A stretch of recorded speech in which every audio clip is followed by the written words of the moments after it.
We begin today's program in Malaysia, where a flash flood hit several parts of Johor's Kulai on March 18th.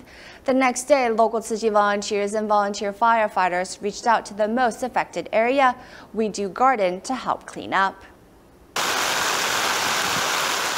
As the muddy water keeps pouring in, the main road is almost flooded. This is one of the communities in Kelapa Sawis of Johor's Kulai. This incident occurred on March 18th after heavy rain fell for an hour. The flood took place because a nearby developer was conducting a development project, and they knocked over all of the trees on the hillside.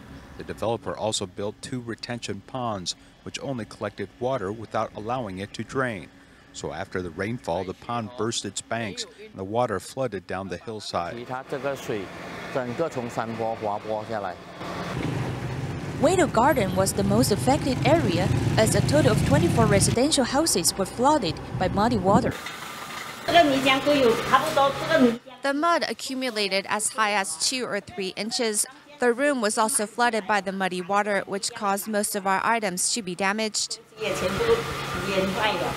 This kindergarten was also severely affected, as almost all of the teaching aids and school supplies were damaged. At 7 p.m. last night, a parent called me and told me that the kindergarten was flooded with water. I immediately came here at around 8 p.m. After the water receded, there was mud everywhere. In my estimation, 2/3 of the items at my school will be discarded. After the kindergarten's principal asked the community for help, local Tzu Chi volunteers and some volunteer firefighters joined the cleanup efforts. Seeing that they worked very hard to clean their homes, I think I should come to help out.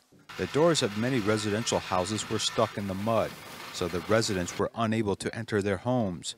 Without our help, they could barely clean up their homes because there was mud everywhere. The cleanup was finally completed before dusk, restoring this community to its former glory. Now many are looking forward to getting their lives back to normal.